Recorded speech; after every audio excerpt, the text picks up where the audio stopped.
10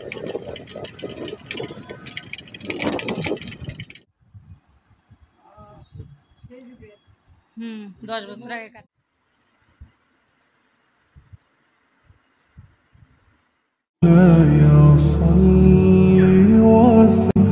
دائما على আসসালামু আলাইকুম, সবাই কেমন আছেন? আলহামদুলিল্লাহ আমি ভালো আছি। আমি নূরি বলছি রংপুর থেকে। এটা হচ্ছে আগস্টের 1 তারিখে আম্মু রুটি বানাচ্ছিল, আমি ভাজছিলাম। তো আমি বললাম যে আম্মু আমি একটা রুটি খাবো। গরম রুটির মধ্যে গুড় দিয়ে এভাবে স্প্রেড করতেছি জেলির মতন করে তারপরে হচ্ছে খাবো। আমার কিন্তু ইদানিং গুড়ের প্রতি আসক্তি হয়ে গেছে, খালি গুড় খাইতে ইচ্ছা করে। আর কয়দিন পরে যে স্বাধীন হয়ে যাবে আবার দেশটা, সেটা জানতো কে?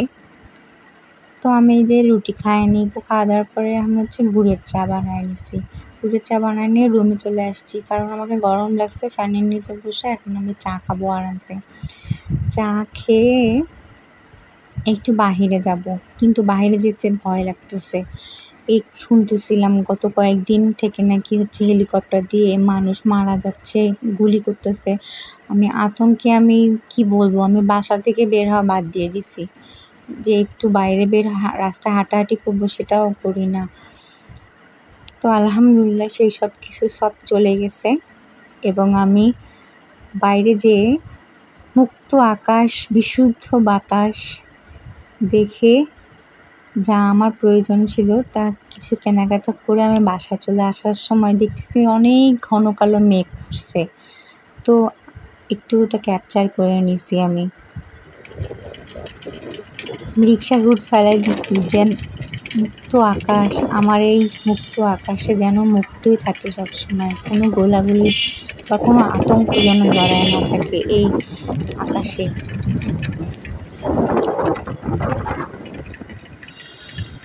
মুক্তিযুদ্ধ দেখিনি, 1952 সালও দেখিনি, 66 সালও দেখিনি, 69 সালও দেখিনি, 70 সালও দেখিনি, কিন্তু 2024 সাল 5 আগস্ট আমি দেখছি। 2024 সালের 16 জুলাই আমি দেখছি। কি বলবো, আমি সবচেয়ে বড় একটা ইতিহাসের সাক্ষী হয়ে থাকলাম।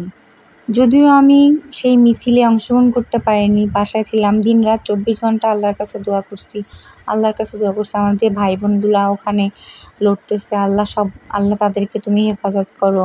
যেটা ভালো হবে, যেটা ভালো হয় সেটাই যেন হয় আমাদের, তুমি সেটাই হেদায়েত করো, তুমি সেটাই তৌফিক দান করো। এইভাবে আমি দিনরাত দোয়া করছি।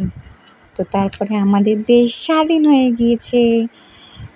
তো আমি সেই আনন্দ ঘন মুহূর্তটা কাউকে বোঝাইতে পারি নাই, দেখাইতেও পারি নাই, কারণ আমি বাসা থেকে বের হই নাই, কিন্তু আমি অনুভব করছি। তো আম্মু আসার পরে আম্মু হচ্ছে করছে, মুসুরির ডাল রান্না করছে, আর হচ্ছে ভুড়ি ভাজা করছে। ভুড়ি ভাজাটা যে কি মজার ছিল, সুবহানাল্লাহ, কি বলবো। আমি খাচ্ছি আর আমার মানে আনন্দে আর কি বলবো, স্বাদের চোখ বন্ধ হয়ে যাচ্ছে, এইরকম একটা পরিস্থিতি।